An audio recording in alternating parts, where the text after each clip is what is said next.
Good Tuesday morning, everyone. Welcome back to Weather on the Go, all your weather coverage. In today's video, we're going to be unpacking lots for you here this morning. We got a major storm system with heavy snow and ice across the upper Midwest, a severe weather outbreak ongoing across the deep south and the southeast these next couple of days, and taking a deep dive into the longer range weather forecast. Where's all the snow? Where's all the cold? We'll be tracking that later on in this video.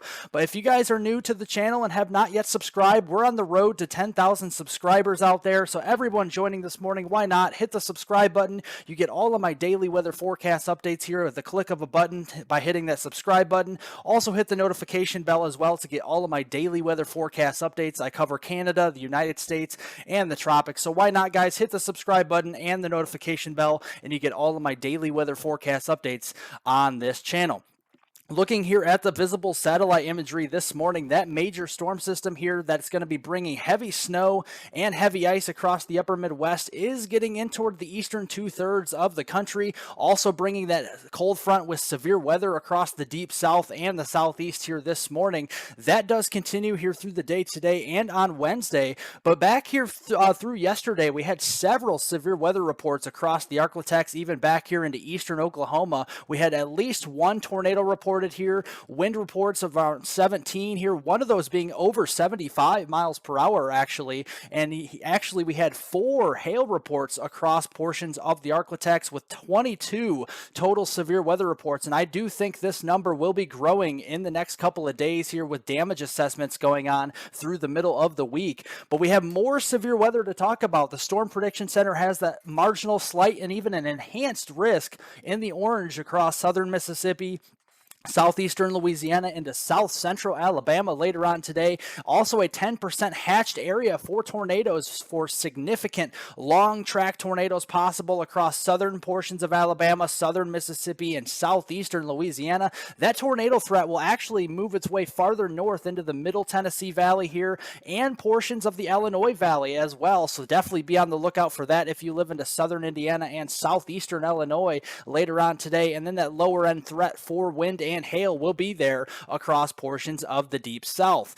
Looking here a little bit closer at that tornado outlook, again, we have that 5 to 10% and hatched area for tornadoes across southeastern Louisiana, southern Mississippi, and south central Alabama here. That's that area in the yellow here. We have to be watching for those EF2 or stronger type of tornadoes that could be on the ground for a long period of time, and it's because of this trough. This trough will be ejecting across the middle of the country here, up toward the upper Midwest later on today. That will be sending a strong cold front into this anomalously warm sector of air across the southeast. Temperatures will be rising through the 60s and mid 70s across places like Mississippi, Alabama, Georgia, and Louisiana here. Even some 60s all the way up here into portions of Illinois, Indiana, and Ohio. So lots of warmth to work with here with these storms. And that moist sector as well. We have all those surface dew points rising to the north out of the Gulf of Mexico through the 60s to near 70 degrees this afternoon.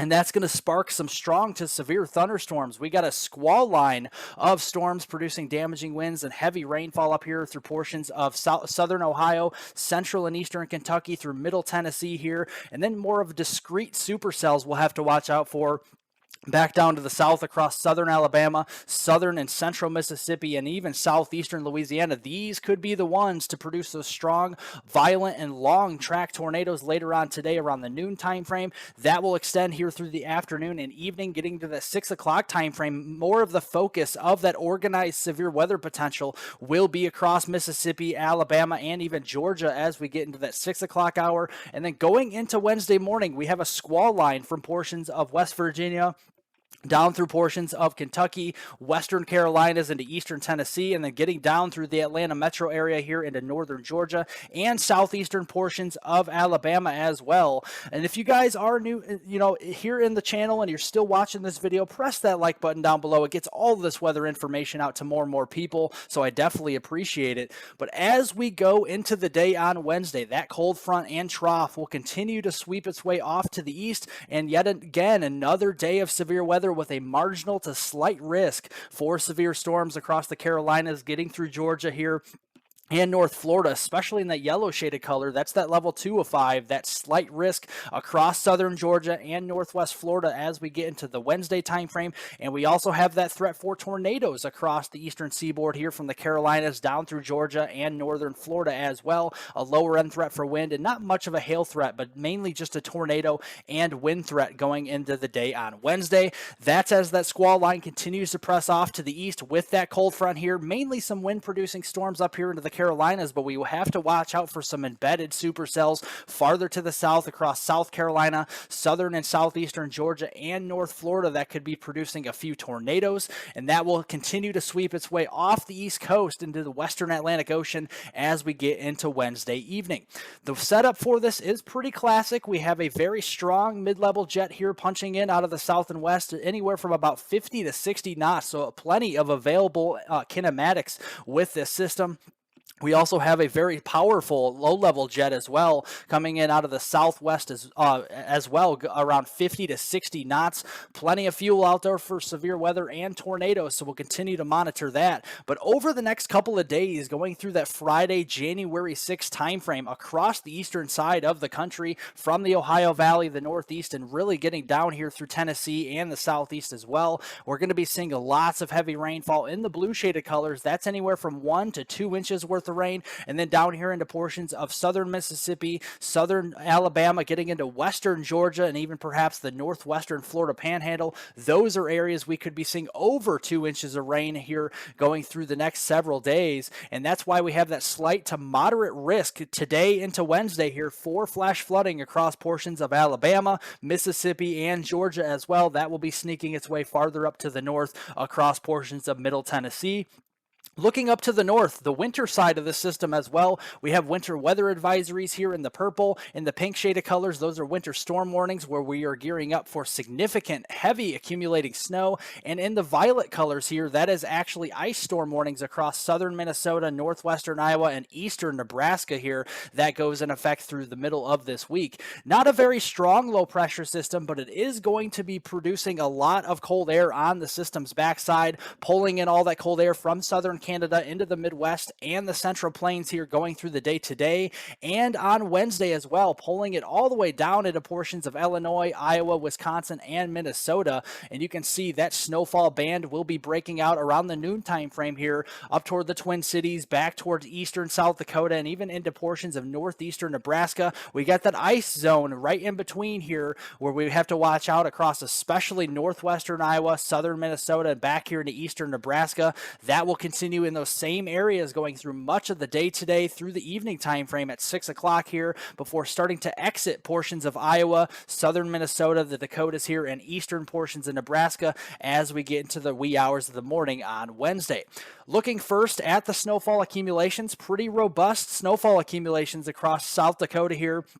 In particular, southeastern South Dakota, southern Minnesota, getting back into northern Nebraska here. We could have a swath of about 12 to 18 inches of snow in here, and definitely going to be more of a snowblower type of snow event. So definitely throw away the shovels and get the snowblowers ready for this one, because this is going to be quite the snow across the upper Midwest and quite the ice storm as well. We're going to be talking about a quarter to up to a half an inch of ice in some of these areas, especially into southern Minnesota and northwestern Iowa, taking the brunt of this ice storm over the next 24 to 48 hours. And overall, major impacts are expected across most of the upper Midwest here, especially into northern Nebraska, southeastern South Dakota, northwestern Iowa, and southern Minnesota here as we go over the next 24 to 48 hours. So definitely travel will be treacherous across those areas. But getting here towards the middle of this week, we got another powerful storm system crashing into the west coast here. This is a 957 millibar low pressure system, guys. This is just a tank pushing into the western United States here going toward the middle of this week. And you can see this is going to be producing lots of wind out there. We got high wind warnings widespread across northern and central California here. That's going to be producing lots of wind with this. We could be mixing down wind gusts over 60 miles per hour, closer to 70, even 80 mile per hour wind gusts here across portions of southwestern Oregon, getting into northern and perhaps central California as the system crashes into the west coast of California and Oregon going into the middle of the week here on Wednesday and Thursday. It's also going to be causing some widespread significant beach erosion as well, with those strong waves out there on Wednesday approaching 20 feet in some areas across northern and central California coast here. And it gets even worse on Thursday, January 5th. We got waves of widespread 30-foot waves crashing into the west coast of northern California going into Thursday afternoon. And that is going to be creating some very significant beach erosion across those areas. And in addition to the wind and those significant waves, we have lots of snow and rain on the way across portions of California, especially in those higher elevations of the Sierra Nevadas. We're talking about feet of snow on the way starting on Wednesday. Very heavy rain up across southwestern Oregon and northern California Wednesday afternoon. That continues through much of the day on Thursday. A little lull in the action on Friday, but as we get into this weekend, yet another storm system moves in across the west coast into those same areas here, producing some very heavy mountain snow across the Pacific Northwest and Northern California. Very heavy rainfall there as well on Saturday and Sunday going through this upcoming weekend. That same storm system bringing feet of snow again to places like the Sierra Nevadas and very heavy rain in Northern California. And looking all the way through that Sunday afternoon time frame, all the way through the next several days on Sunday, January 8th, we're talking about 6+ inches of rain widespread across the Northern California and maybe even a few inches getting down here to central California as well,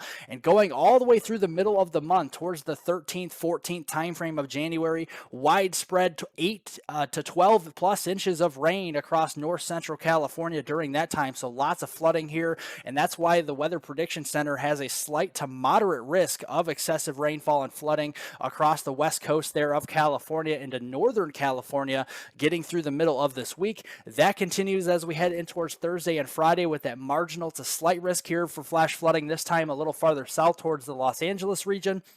And then again, Northern California this upcoming weekend with another slight risk for flash flooding as that storm system crashes into the west coast, bringing widespread beach erosion and flooding getting into this upcoming weekend.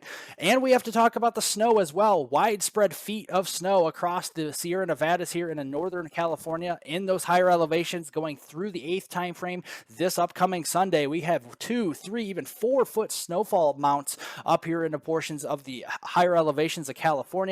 Going through the middle of the month, the 13th, 14th time frame. Yes, you are not saying that wrong, guys. That's 60, 70, 80 inches worth of snow or more across the Sierra Nevadas here, and that is going to be creating lots of much needed moisture to that watershed out west. That is for sure, and that is good news. The U.S. Drought Mitigation Center's drought outlook here from December 27th here, it will be updating later this week on Thursday, but it is going to be eating away in a big way this drought out west here, where we have that moderate, severe, extreme, and even parts of California in an exceptional drought here. And looking at the monthly drought outlook, going all the way through the month of January here of 2023, that drought does look to remain, but it does improve in a big way across much of the Pacific Southwest, not only for California, but for Oregon, Nevada, Idaho, and even portions of the Salt Lake City area and western portions of Wyoming as well. So great news for a lot of us out west here that has been in that drought for so long. But looking at the rest of us here across the lower 48 here of the United States going in through January 12th, above average temperatures are likely, and that really takes us through the middle of the month going through January 16th. We're not seeing a lot of cold out there through the first half of January, but it does look very active going through January 12th, very active across the Pacific Southwest and the West Coast here, likely well above average precipitation.